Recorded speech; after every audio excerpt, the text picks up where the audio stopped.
Yes, my friends, the Miami Dolphins have made a big change that could shake up their strategy in 2025. Mike McDaniel certainly had some influence on this. I'll tell you everything that's going on, but first make sure you've already hit the like button if you've been a Miami Dolphins fan for over 20 years. It's great to see old fans here, some of whom were at the Dolphins' first game. He's an example for the new generation. If possible, write it like this: the Miami Dolphins live in my heart. In the last few hours, the Miami Dolphins confirmed and announced the hiring of Bobby Slowik. He's undoubtedly a great addition to the coaching staff. If you're not familiar with this name, I'll tell you all the details about this guy. This hiring could have huge implications for how the Dolphins operate on offense next season. Slowik, the former Houston Texans offensive coordinator, was one of the most sought-after coaching names this offseason. At just 37 years old, he already has 6 head coaching interviews under his belt, including with the Atlanta Falcons, Seattle Seahawks, and Washington Commanders. While he didn't land a head coaching job this time around,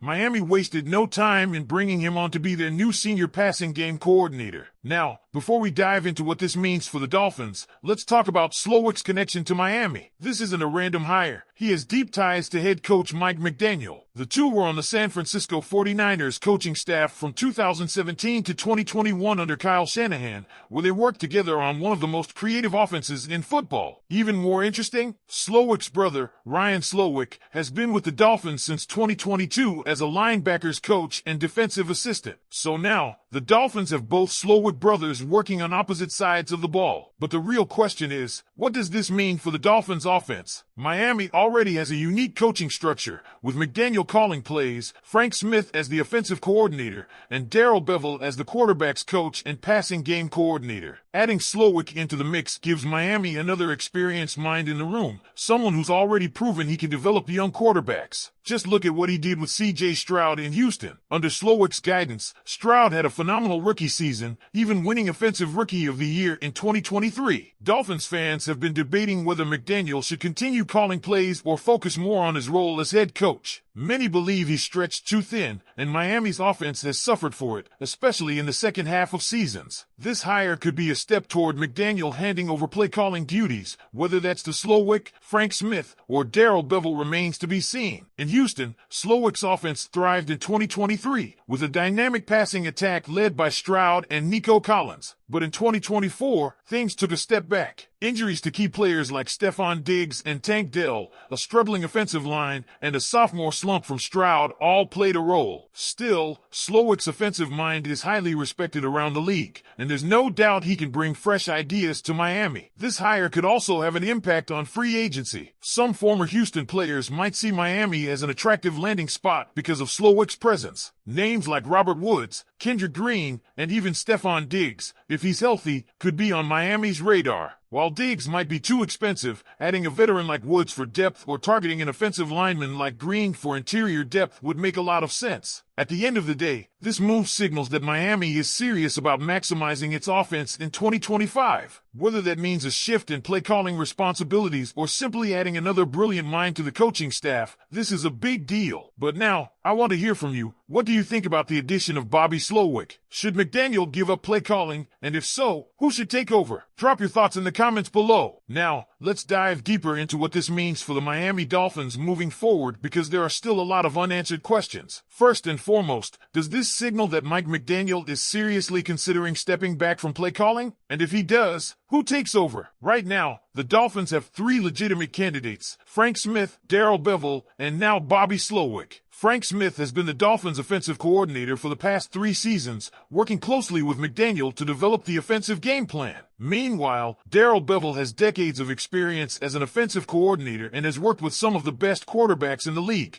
including Russell Wilson and Matthew Stafford. Slowik, though the newest addition, has proven he can orchestrate a successful offense, as he did with C.J. Stroud in Houston. But here's the real dilemma. McDaniel has built his reputation on his offensive creativity. He's known for his innovative play designs, his ability to maximize speed on the field, and his aggressive approach to attacking defenses. If he steps away from calling plays, does that take away part of what makes him special as a head coach? At the same time, there's a growing argument that McDaniel is trying to do too much. Dolphins fans have seen it late in the season, the offense stalls, and Miami struggles in key moments. A lot of that comes down to questionable play calling, third and short situations where McDaniel gets too cute with jet sweeps, end arounds, or screens instead of just running the ball straight ahead. If he lets go of play calling, that could allow the offense to be more balanced and less predictable. So, if McDaniel does decide to hand over the reins, who gets the job? Conventional wisdom says Frank Smith or Darrell Bevell would get the first shot since they've been with Miami longer. But Slowik is the wild card here. If the Dolphins truly want a fresh perspective, why not give him a shot? He's young, creative, and has already proven he can develop quarterbacks. Plus, he knows McDaniel's system from their time together in San Francisco. This move also raises another intriguing possibility. Miami could be positioning itself for the future. Slowik has already had 6 head coach interviews. If he comes to Miami and helps take this offense to the next level, he's going to be on the fast track to a head coaching job in the near future. Could the Dolphins be grooming him as a potential replacement for McDaniel if things don't go as planned over the next couple of seasons? Another major factor to consider is how this hire will impact Tua Tagovailoa. Tua is heading into a critical season. The Dolphins need to decide whether he's their long-term answer at quarterback or if they need to start thinking about other options. Bringing in Slowik could be a calculated move to help maximize Tua's potential. After all, Slowik just helped C.J. Stroud have a record-breaking rookie season in Houston. If he can bring some of that magic to Miami, it could solidify Tua's place as the franchise quarterback. But if things don't work out, if the offense struggles again and Miami falls short of expectations, this coaching shakeup could be a sign that the Dolphins are already preparing for the next chapter. Maybe that means a new play caller, maybe that means a new quarterback, or maybe that means bigger changes at the top. What's clear is that this move isn't just about adding another coach to the staff. It's a strategic shift that could have ripple effects across the entire organization. The Dolphins are at a crossroads, and this hire is just the beginning of what could be a pivotal offseason. Now, I want to hear from you. Do you think this is a sign that McDaniel is giving up play calling? Should he? And if so, who should take over? Frank Smith, Darrell Bevell, or Bobby Slowik? Let me know your thoughts in the comments below. At the end of the day, the hiring of Bobby Slowik is more than just adding another coach to the Miami Dolphins staff. It's a move that could redefine the team's offensive structure. With Slowik's experience and success developing C.J. Stroud in Houston, he brings fresh ideas and a different perspective that could be exactly what Miami needs. The big question now is whether Mike McDaniel will finally give up play calling. Many believe he should, as his creativity sometimes leads to overcomplicated decisions in key moments. But if he does step back, who takes over? Frank Smith and Darrell Bevell have been with the team longer, but Slowik's arrival makes things even more interesting. Beyond play calling, this move could also impact Tua Tagovailoa's future. If Slowik helps elevate Tua's game, it could solidify him as Miami's franchise quarterback. If not, the Dolphins might start looking elsewhere. One thing is certain, this hire is a statement that Miami is serious about making changes to reach the next level. Now, it's up to McDaniel and his staff to figure out how to make it all work. I hope the Dolphins prepare for 2025 in the best way possible. We want to see our team making the playoffs and, who knows, finally reaching the long-dreamed and distant Super Bowl. With so many changes to the coaching staff, this could be the perfect opportunity to fix what hasn't worked in recent seasons. Go Dolphins!